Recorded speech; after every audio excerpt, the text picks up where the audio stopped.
In the Bow Valley, the risk is clear. When it comes to wildfires, it's never a question of if a major fire will threaten a community, it's when.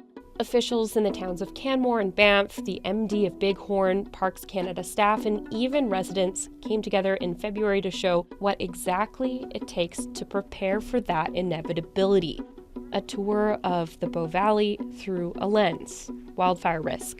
We can't eliminate the risk, especially in a changing climate with more extreme fire weather, extreme wind, extreme fire behavior. We have to do as much as we can ahead of time, because sometimes when the wind is blowing as hard as it has in some of the fires that we've seen in Western Canada and even in the States, at a certain point, as humans, as agencies, we have to recognize our limitations and just know when the best approach and the best tactic is to just get people out of the way to keep them safe. From big projects that create gaps in the forest to cut off a potential fire, or smaller ones, what residents do at home. In the last several years, we've seen a lot of fires move, 30, 40 kilometers at a time. The more we break up the landscape, the more we have features like this that people like me that are incident commanders can use when a fire is approaching a community to try to contain the fire, the better off we are. First stop, think big picture. Landscape level interventions known as fire breaks or fire guards. It looks like a logging operation, and they are clear-cutting swaths of forest. But it is becoming more common, officials say, to protect areas where there's people and infrastructure. Lake Louise. So this unit that we're in right now would primarily protect the chateau. Once we get into the unit down below, they would be protecting Pine Bungalows, Deer Lodge, and the community of Lake Louise, all the way across to the ski hill. And that's why I sat here, because I wanted you guys to visually see that. So the ski runs that you're seeing there, that's what we'll be connecting into by the end of next winter. Another tool, prescribed burns. After nearly a century of fire suppression, Parks Canada has moved away from extinguishing all the fires it can to using fire on the landscape again. Scientists now believe forests, they should burn. It's natural, healthy, it helps them regenerate. And an added benefit, it means there's less fuel for a wildfire to burn big and hot and out of control. This has been going on since the 80s. It takes often up to 2 years to just plan it. There's a lot of legislation that guides how we do prescribed fire, a lot of policy and planning. We do an environmental assessment. We have to do engagement with stakeholders, and then we wait for weather. And so the waiting for the weather, we've had sunburns, we were waiting decades. It's kind of a Goldilocks problem. It's got to be just right. Those days are just getting fewer and fewer opportunities to burn. We, as I think collectively as agencies, have done our best to use the resources that we have to do as much as possible. Did Jasper have anything similar set up? Yes, Jasper has done a lot of the same types of mitigation, so prescribed fires, mechanical logging, and Fire Smart, all the same tools in the toolbox. It's hard to look at these aspects of wildfire prevention and mitigation without thinking about Jasper. Oh my God. I credit Parks Canada for the work that they did on the landscape to protect our town. And we suffered casualties, absolutely, and it is so incredibly hurtful. But we did hold our ground.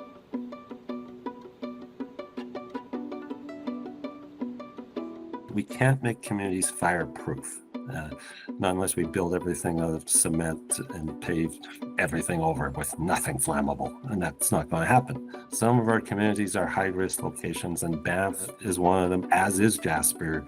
There's 3 valleys that meet in Jasper. 2 of them burned, but there's still one that is a threat.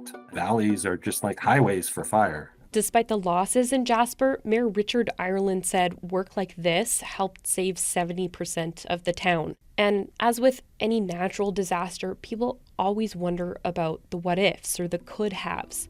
But Flanagan says the factors at play mean even with all the preparation agencies are doing, wildfires today, once they grow out of control, are becoming increasingly difficult to manage. I think the public's expectations have increased in time. You know, if you got 95% of it passed, you'd feel pretty good. Fire management agencies deal with 95% of the fires effectively, but the 5% cause all the problems. So we're seeing record-breaking conditions, right? Things we've never seen before, we're seeing, and I expect that to continue. That brings us to the smaller scale, the work that people, not agencies, are taking on to face the threat of wildfire. A community in the town of Banff is one of several neighborhoods in the Bow Valley recognized as fire smart. It starts at your property and moves out. So first 1.5 meters, no flammable material whatsoever. 1.5 meters to 10 meters, no flammable vegetation. Neighbors have spent more than 1,000 volunteer hours removing fuel from their properties, shrubs, deadfall, trees. They also have these sprinkler kits. Marino's practiced this lots. When nobody's looking, he can do it in 17 seconds. When people are looking, sometimes it takes a little longer. I've been trying to convince people that this is a good idea. We have a little bit of resistance from some owners, but it's becoming more of an issue. And more importantly, is the implications of not doing fire smart and not protecting your investment. I mean, housing, that's probably the biggest investment that any of us makes in our lifetime. If your unit burns down here in the Bow Valley, where do you go? There's a housing shortage here. Those are the things that disturb me more than the actual fires itself. Flanagan believes fire smart practices should be mandatory in high-risk communities like the town of Banff. But there's another risk he says shouldn't be overlooked: the human element.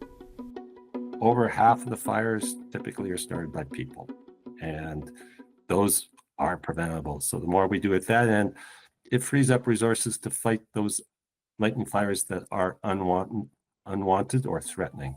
This is where he says education and policy could play a key role. There are tools we can use to say, when is that extreme fire weather coming? Where do we expect new fire starts? And we can move resources ahead of time. And to BC and Alberta's credit, last year, this is the first time I've seen that typically fire management agencies are reactive. Last year, they saw a hot, dry, windy event coming, and they called for extra resources ahead of time. But there'll always be fire, and there'll always be times when communities are at threat. The reality is, we live in a flammable world that's becoming more flammable, and we have to be prepared.